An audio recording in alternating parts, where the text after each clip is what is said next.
imara la Kristo.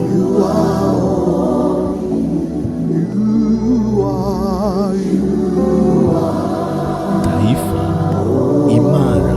Taifa imara. Taifa imara la Kristo.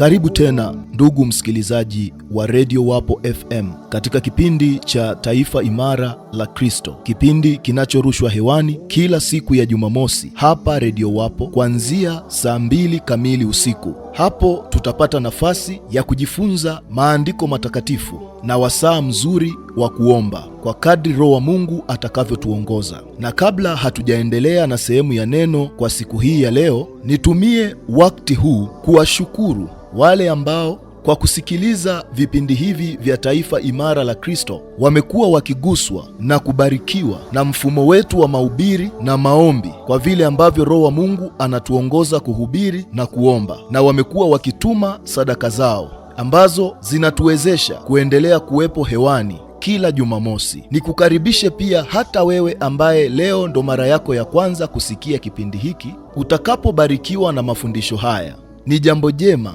hata wewe unakaribishwa kushiriki baraka hizi kwa sadaka yako. Namba za simu za kutuma sadaka yako mtumishi wa Mungu atazitaja mwishoni kabisa mwa kipindi hiki. Ila kwa sasa, karibu tusikilize maneno mazuri ya Bwana Yesu.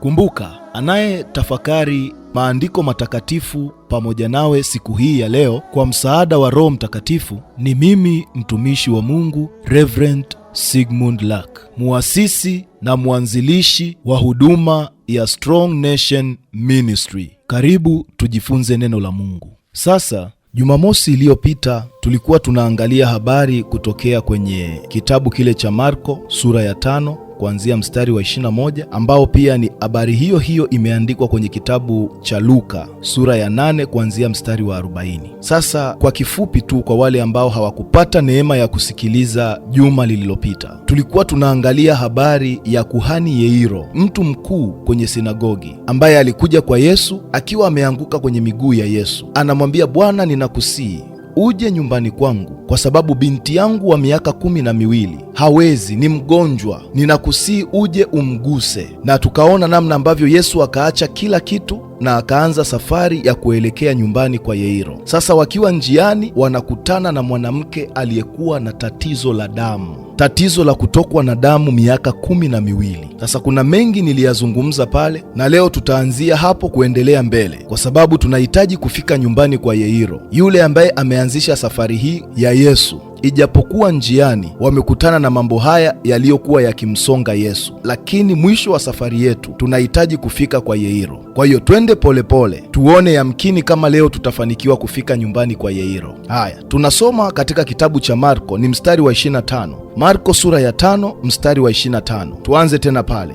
Na mwanamke mmoja mwenye kutoka damu muda wa miaka 12, muda wa miaka 12, na kuteswa mengi kwa mikono ya matabibu wengi. Ni mwanamke mwenye kutokwa na damu muda wa miaka 12. Lakini pia yule mtoto wa kuhani Yairo kule nyumbani ambaye yuko anaumwa katika kitanda cha kufa, na yeye ana miaka 12. Huyu mwanamke yeye ana pito la miaka 12. Tukipata muda tutaidadavua kiundani zaidi, lakini huyu amegharimiwa vitu vyake vyote kusimfae chochote. Ameteswa kwa mikono ya matabibu wengi, hali yake imezidi kuwa mbaya. Sijui ni nani aliyewapa stashahada hawa matabibu, sijui nani aliyewapa vyeti, kwa sababu tunategemea katika ustadi wao angalau huyu mama angepata nafuu. Lakini tazama watu ambao sisi tumewaekea tumaini ya kwamba wanaweza kutatua au kutupa suluhisho ya yale tunayopitia, iwe ni mambo ya kiafya au mengine. Mtu anaweza akatokea anamwamini daktari, hakuna ubaya kwenye hilo, lakini unapomwamini daktari wa kimwili kuliko namna unavyomwamini Daktari Yesu, hapo kuna shida, kwa sababu Daktari Yesu ndiye daktari pekee ambaye tunajua matokeo yake ya shuleni alikuwa anapata ngapi. hajawahi kukosea muujiza hata mmoja kwenye maisha yake. Mitihani yake yote amekuwa akifaulu. Huyu daktari ambaye wewe umemwekea tumaini ya kwamba ndiye suluhisho la huo ugonjwa unaopitia, unayajua matokeo yake? Unafahamu darasani alikuwa anapata ngapi? Yamkini kwenye darasa lao la udaktari yeye ndo alikuwa wanashika mkia kabisa, wa mwishoni kabisa. Mtu ambaye hata marafiki zake waliokuwa wote pamoja wanasoma, akimkuta kwenye hiyo hospitali hata kubali atibiwe naye, kwa namna anavyojua huyu mtu alikuwa hata darasani hayuko serious na masomo. Ila tazama wewe namna ulivyomwekea tumaini huyo daktari, unaona yeye ndo kila kitu. Ndugu msikilizaji, pengine ni kwa sababu haumfahamu, haukukaa naye darasa moja. Ungejua anayoyafanya, namna alivyokuwa anasoma, namna ambavyo wengine yamkini mitihani mingine walipita kwa namna ambayo ni ya hila tu, na leo ni daktari. Haufahamu chochote kuhusu yeye, unachokiona ni hilo koti jeupe tu alilovaa, nawe unaamini kwamba huyu ni daktari. Hakuna shida kwenye hilo. Shida inakuja unapomwamini huyu daktari kuliko daktari Yesu, daktari ambaye tunajua matokeo yake. Hajawahi kupata supplementary, hajawahi kufeli mtihani. Yesu vyote alivyoagizwa kufanya amevifanya kwa viwango vya juu sana. Okay, huyu mama ameteswa kwa mikono ya matabibu wengi, kusimfae kitu, bali hali yake ilizidi kuwa mbaya. Aliposikia habari za Yesu, alipita katika mkutano kwa nyuma. Akapita kwa nyuma. Akaligusa vazi lake. Akagusa kilichomgusa Yesu. Tuliongea vizuri juma lililopita. Maana alisema, nikiagusa mavazi yake tu nitapona. Huyu mama yeye alisema nikiagusa mavazi ya Yesu nitapona. Lakini Yesu hapa ameambatana na kuhani Yairo ambaye amemuomba Yesu aende nyumbani kwake akaguse, ila huyu mama hajataka Yesu amguse. Yeye amesema moyoni mwake, nikimgusa, yani mimi nikifanikiwa kumgusa nimepona. Yairo yeye anataka Yesu akaguse. Wewe unaweza ukachagua mwenyewe, uchukue njia ndefu au uchukue njia fupi. Njia fupi ni wewe kumgusa Yesu. Tafuta kinachomgusa Yesu, ukiguse utakuwa umemgusa Yesu. Au tumia njia ndefu ya kumsihi Yesu aje aguse jambo lako. Zote zinafanya kazi na zote zina matokeo. Maana alisema moyoni mwake, nikiagusa tu mavazi yake nitapona. Mara chemichemi ya damu yake ikakauka. Chemichemi ya damu yake ikakauka, na kuna neno mara. Immediately, mara moja, chemichemi ya damu yake ikakatika. Naye akafahamu mwilini mwake kwamba amepona msiba ule. Ulikuwa ni msiba.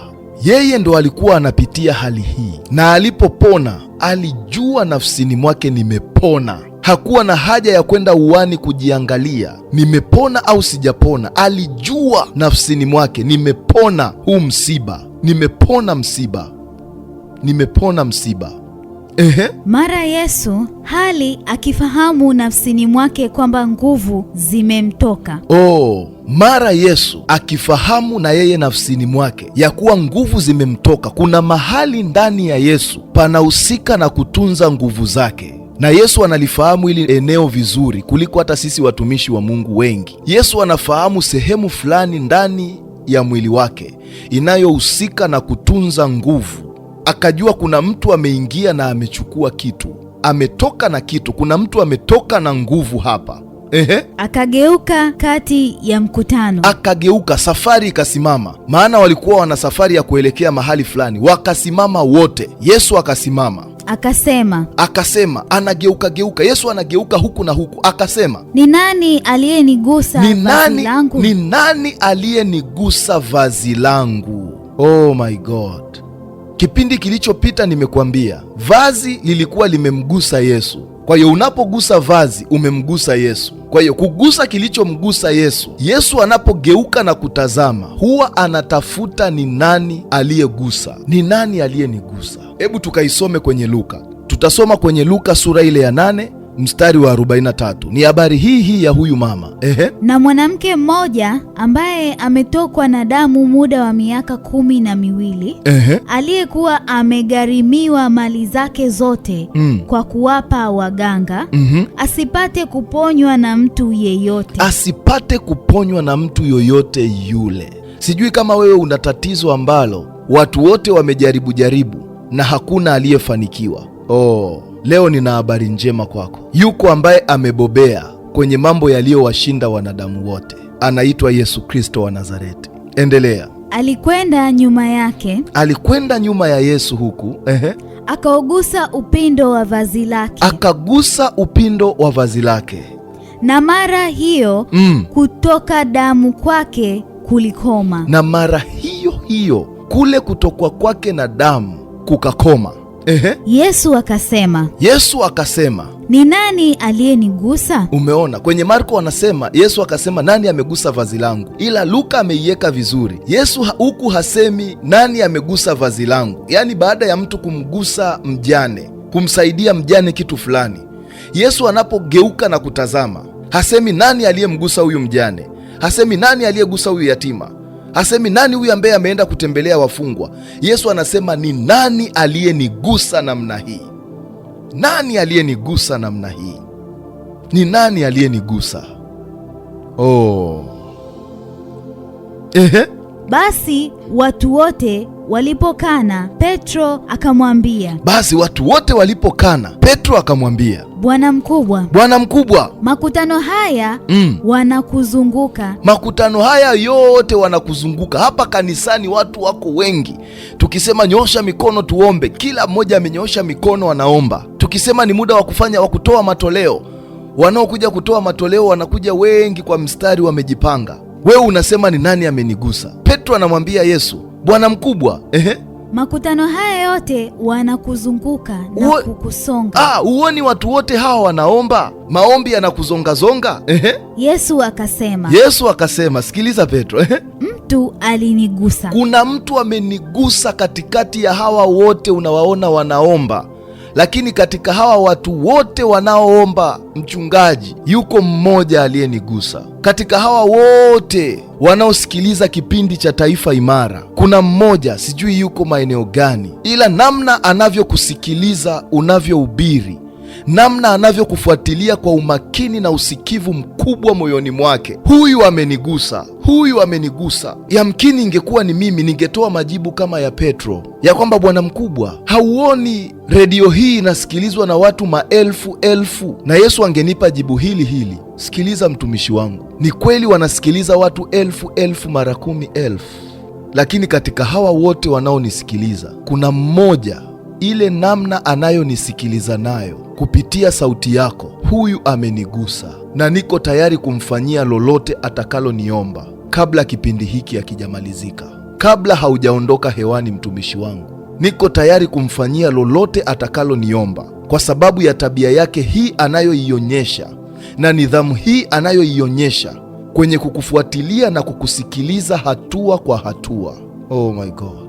Manake na wewe unayenisikiliza, nakwambia haya katika Roho Mtakatifu, endelea kusikiliza huku ukiwa umenuia kitu fulani ndani ya moyo wako ambacho unataka Yesu akufanyie, kwa sababu Yesu atakufanyia. Amethibitisha hilo, atakutendea hilo jambo. Yesu akamwambia, kuna mtu amenigusa, maana nguvu zimenitoka. Yule mwanamke alipoona ya kwamba hawezi kusitirika, akaja akitetemeka. Nisikilize hapa kwa makini, msikilizaji mpendwa wa Taifa Imara. Huyu mwanamke ametendewa kitu na Yesu. Alienda akamgusa Yesu, akapona. Na baada ya kupona, akataka kunyamaza na ushuhuda. Kitu ambacho Yesu amemfanyia, akataka kukinyamazia, asikiseme. Akiwa katika hali hiyo, inawezekana na wewe unanisikiliza, Mungu anakuonya kitu fulani, kwa sababu kuna kitu aliwahi kukufanyia na wewe unajua kabisa pale, kama si Bwana, kwa kweli nisingetoka kwenye lile jaribu. Yule aliyenitoa kwenye lile jaribu na lile pito, hakika alikuwa ni Mungu. Lakini tokea Mungu amekutoa kwenye lile pito, kwenye lile jaribu, haujawahi kushuhudia waziwazi, kueleza ya kuwa ni Yesu alikufanyia jambo hilo. na huyu mwanamke alitaka kufanya kitu hicho hicho. Kapokea uponyaji wake na akakaa kimya ili mkutano uendelee, Yesu aendelee na mambo mengine. Yesu akaweka stop, akaweka kituo. Hatuendelei na safari, tunasubiri hapa hapa. Nataka kujua nguvu zilizonitoka zimemhudumia nani? Yesu anatafuta huku na huku, anageuka macho huku na kule, anatafuta nguvu zimeenda wapi. Anawauliza watumishi, wachungaji wanaulizwa, mchungaji Petro, wakina Aposto Matayo, wakina Profeti Tomaso wanaulizwa pale, nani amenigusa? Wachungaji hatuna majibu, mitume hatuna majibu, manabii hatuna majibu, kwa sababu wakati tunafanya maombi ya namna hiyo, kama tunavyoomba hapa redioni, tunajua watu wanafunguliwa, tunajua watu wanahudumiwa, ila hatujui ni nani. Kwa hiyo tungeweza kumpa Yesu majibu hayo hayo, Bwana mkubwa, Rabi, tunapoomba hapa redioni nguvu zako zinawagusa wengi. Yesu anasema hapana, yule ambaye nguvu zangu zilitoka zikamhudumia, naye amenyamaza, hataki kushuhudia, huyo ndo ninayemtafuta. Yule mwanamke amekaa kimya tu, amekaa kimya tu. Yule ndugu amekaa kimya tu, hataki kushuhudia. Ghafla inamkuta hali nyingine ambayo ni mbaya kuliko hata hali aliyokuwa nayo mwanzoni. Mwanzoni alikuwa na hali ya kutokwa na damu miaka 12, ila hajawahi kupata ugonjwa wa kutetemeka. Hii ni aina nyingine ya ugonjwa umetokea na unampata kwa sababu ya kutaka kujificha asishuhudie kile ambacho Bwana alikifanya kwake. Rudia tena. Na yule mwanamke alipoona ya kwamba hawezi kusitirika, akaja akitetemeka. Kuna hali imempata, akaja akitetemeka, akaanguka mbele yake, akamweleza mbele ya watu wote sababu yake ya kumgusa. Huyu mwanamke akaja alipoona hawezi kusitirika. Ashukuriwe Mungu, mwanamke huyu alijua hii hali ninayoipitia sasa hivi kwa kweli haitoki kwa shetani. Hili siyo pigo la kipepo, hili ni pigo nalipitia. Hili ni kwa sababu ya kunyamaza na ule ushuhuda alionitendea Bwana. Nilipovushwa kwenye lile pito gumu, nilinyamaza, na kwa sababu nilinyamaza, nimekutana na pito lingine la kutetemeka. Fikiria ndugu msikilizaji, anatetemeka kiasi kwamba hawezi kusitirika. Ni mtetemo wa aina gani huu? Ila hali hii hakuja nayo mwanzoni, ni hali imempata wakati alipotaka kunyamaza na ushuhuda Mungu aliyomtendea, akaanza kutetemeka. Ashukuriwe Mungu aliyemwongoza. Akaja kwenye miguu ya Yesu, akaanguka pale, akaeleza ushuhuda wake kwa watu wote. Watu wote wakasikia ushuhuda wake, watu wote wakasikia ushuhuda wake. Na Yesu baada ya kumwona huyu mwanamke ameeleza ushuhuda wake, iwe ni kanisani, iwe ni kwenye mkutano wa Injili, alipoona ya kwamba mtu huyu amekuwa wazi kuwaeleza watu wote pasipo aibu, endelea pale. Akamweleza mbele ya watu wote sababu yake ya kumgusa, na jinsi alivyoponywa mara. Na jinsi alivyoponywa mara. Yesu akasemaje? Akamwambia, binti. Yesu akamgeukia akamwambia, binti, nimekusikiliza ulivyotoa ushuhuda wako. Nimekusikiliza binti yangu, nimefurahishwa, kwa maana haujataka kubaki na huo ushuhuda. Ulitendewa hapa kanisani, ulitendewa kwenye mkutano huu wa Injili. Nimefurahi, ijapokuwa haujarudi kushuhudia kwa yule ambaye alikusaidia ukavuka, lakini mimi ni yule yule niliyekuwa namtumia mtumishi yule, ndiyo niko kwenye kanisa hili pia, ndiyo niko kwenye huduma hii pia. Na leo Jumapili au leo kwenye ibada nimekusikia namna ulivyotoa ushuhuda wa kitu nilichowahi kukutendea huko zamani, na leo umeamua kukishuhudia. Nimesikia ulivyoshuhudia. Binti yangu, imani yako imekuponya. Imani yako imekuponya. Enenda zako kwa amani. Enenda zako kwa amani. Kwenye kitabu cha Marko, Yesu anamwambia binti yangu, enenda zako kwa amani, na huu usiwe msiba wako tena. Unisikilize ndugu msikilizaji, sisi ni watumishi wa Mungu tunaoiga mfano wa Yesu. tusiwe na tabia ya kuwashikilia wale ambao Mungu aliwapa miujiza yao kupitia sisi. Ile kwamba Mungu alikuponya wakati nilipokuwa nikifanya maombi ya redioni, haimaanishi ndo unatakiwa uwe na mimi siku zote, kwa sababu tuna shuhuda za watu zinafika karibia 10 na kitu 20 na kitu za maombi tuliyoyafanya hapa redioni. Watu wamefunguliwa na kuponywa. Watumishi wa Mungu, tuwe na hii desturi ya Yesu. Yesu alipowaponya watu, ile kwamba yeye ndo amehusika kuwaponya, hakuwafunga, hakuwazuia. Yesu anamwambia huyu binti, enenda zako kwa amani. Nenda, nenda kwa amani. Sio nenda tu akiwa na kinyongo moyoni ya kwamba ulikuja hapa ukiwa hauna kitu, nimekuombea sasa umevuka. Yesu hana hiyo. Mungu wetu tusaidie. Yesu anamwambia nenda, na katika kuenenda kwako nenda kwa amani. Nenda kwa amani. Ni mtu alikuwa anafanya kazi ofisini kwako, Mungu sasa amemuinua, amemwezesha kwa namna fulani, anatamani akajitegemee. Ni kweli Mungu alimwezesha kupitia wewe, aliishi na wewe, sasa Mungu amemwezesha, anataka kwenda kujitegemea. Usimlaani, usimzungumzie maneno magumu, jifunze kutoka kwa Yesu. Yesu anasema enenda zako kwa amani binti yangu, enenda zako kwa amani kijana. Unahitaji kuanza kanisa, nenda kaanze kwa amani. Nenda kaanze huduma kwa amani. Nenda kafungue biashara yako kwa amani. Nenda ukaoe au kuolewa kwa amani. Nenda kwa amani, na huu usiwe msiba wako tena. Oh my God. Endelea pale kwa mwandishi Marko mstari wa 34. Akamwambia, binti, imani yako imekuponya. Enenda zako kwa amani. Uwe mzima. Uwe mzima. Usiwe na msiba wako tena. Uwe mzima, usiwe na msiba wako tena. Asante Yesu. Hata alipokuwa katika kunena, wakaja watu kutoka kwa yule mkuu wa sinagogi.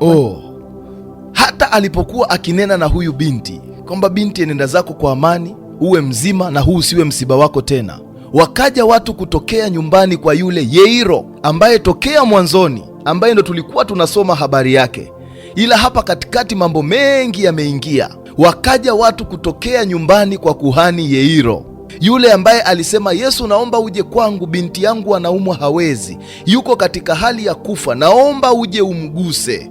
Na Yesu akaacha kila kitu na akawa anaelekea nyumbani kwa Yairo. Ndiyo haya yote yanatokea hapa katikati, yanamchelewesha Yesu. Kwa hiyo Yesu akiwa anamalizana na huyu mama na huyu binti na huyu mwanamke, wanakuja watu kutokea nyumbani kwa yule kuhani Yairo. Wanasemaje? Binti yako amekwisha kufa. Binti yako amekwisha kufa. Kwani kuzidi kumsumbua mwalimu? Kwa nini kuendelea kumsumbua mwalimu? Binti yako ameshakufa Yairo. Kwa nini unaendelea kumsumbua mwalimu? Hakuna haja ya kuendelea kumsumbua Yesu. Hawa ni watu waliompimia Yesu viwango fulani kutokana na yale mapito ambayo wanakuona we unapitia. Wanakwambia, sikiliza bwana, Yesu anaweza kufanya kama kitu angalau bado kiko katika hali fulani fulani ya uhai, ila hali ikishafikia mbaya namna hii, achana na maombi, hayasaidii tena.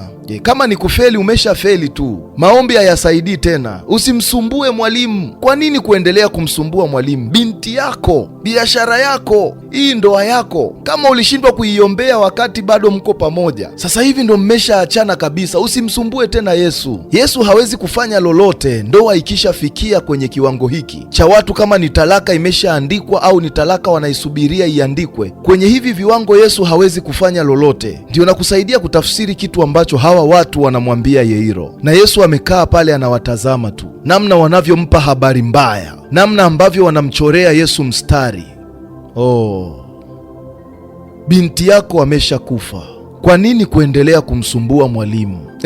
Lakini Yesu aliposikia lile neno likinenwa. Kumbe Yesu sio tu huwa anasikia wakati watu wanazungumza na Yesu. Yesu kuna wakati huwa anasikia watu wanavyokuongelea kinyume, watu wanapokuwa kwenye vikao vyao wakiwa wanakunena vibaya. Kumbe Yesu huwa anasikia watu wanapokuwa wanakupa taarifa mbaya. Kumbe Yesu huwa anasikia, kwa sababu hawa watu wametokea nyumbani kwa Yairo, wanakuja kumwambia usimsumbue tena mwalimu, binti yako amekufa. Hawa watu hawaongei na Yesu, ila unamwona Yesu amewasikia. Yesu aliposikia yale waliokuwa wanamwambia Yairo, Yesu akaamua kuingilia kati. Yesu akaingilie kati kwa wale watu wanaokusema vibaya katika jina la Yesu. Yesu akasikia. Akamwambia mkuu wa sinagogi. Akamwambia mkuu wa sinagogi. Yesu akamwambia Yairo, baada ya kusikia hiki kitu ambacho hawa watu wanamwambia, hizi taarifa mbaya, Yesu akamgeukia Yairo, anamwambia Yairo, sikiliza. Usiogope. Usiogope. Usiogope. Usiogope msikilizaji, usiogope. Haijalishi hali imefikia wapi, hali yako imefikia wapi ya kiuchumi, my God, hali yako imefikia wapi kwenye ndoa, hali yako imefikia wapi, haijalishi kiuchumi umefikia wapi, na unaona unateketea, unakaribia kumalizika, unaona huyu ni ameambiwa ni msiba tayari, ila leo ndo utajua Yesu ni Mungu. Yesu anamwambia usiogope. Hiyo taarifa mbaya isikuharibie moyo, isikuvurugie siku. Usiogope Yairo. Yairo unayenisikiliza, usiogope. Haijalishi ni taarifa gani wamekupatia, haijalishi. Usiogope. Usiogope. Amini tu. Amini tu. Wala hakumruhusu mtu afuatane naye ila Petro na Yakobo na Yohana nduguye Yakobo. Kwa sababu ya muda tutaishia hapa. Sikiliza Yesu anachokisema. Anajua akianza kutembea na Yairo, kwa sababu ile kwamba taarifa mbaya imekuja, mimi kama Yesu sintakuacha njiani Yairo. Hii safari tumeianza pamoja na kwamba umesema ni binti yako anaumwa hawezi. Ni binti yako, ambacho haukijui Yairo, ni binti yako, lakini ni binti yangu pia. Mimi ndo muumbaji wake pia.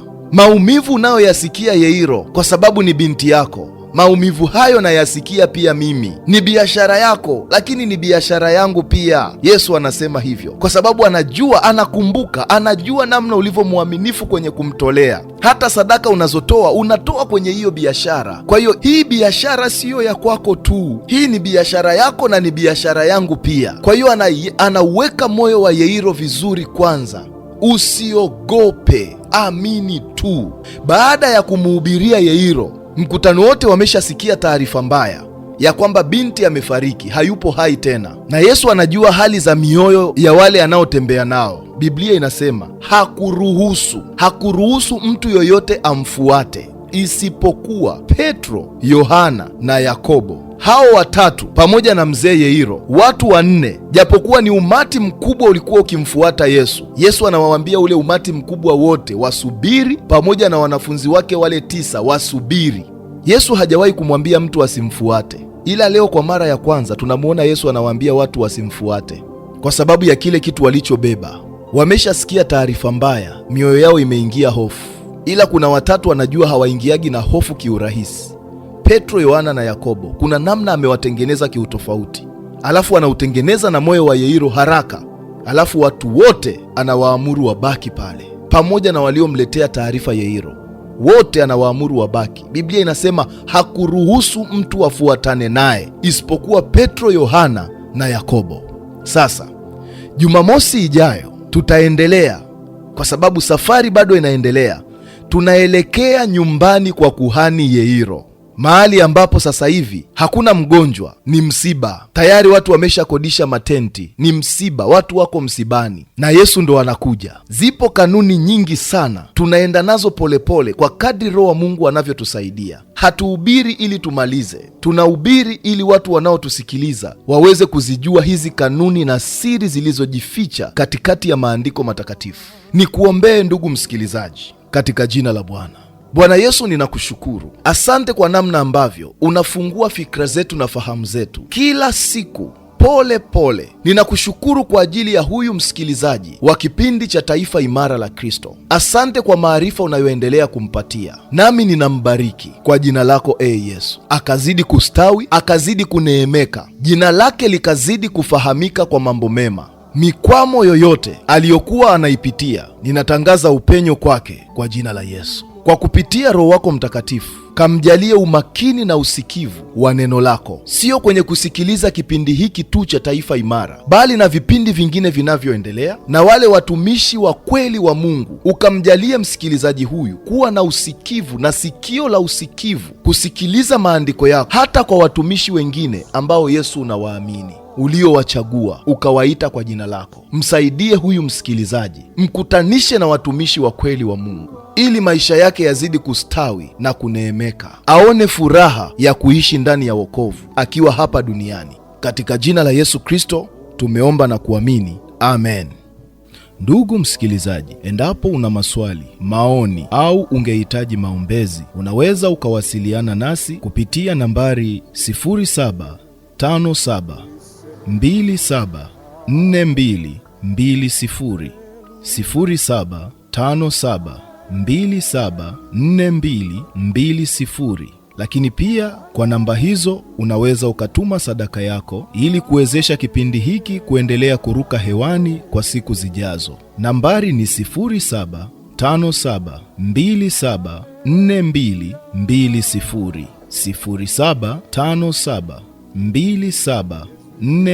0757274220. Jina litakalotokea ni Gertrude Malia. Mungu akubariki sana. Lakini pia unaweza kutufuatilia kwenye mitandao yetu ya kijamii, Facebook, Instagram pamoja na YouTube kwa mafundisho zaidi. Jina ni Strong Nation Ministry. Karibu sana, mpaka wakati mwingine. Shalom. Thank you so much. Hallelujah. Thank you, Jesus.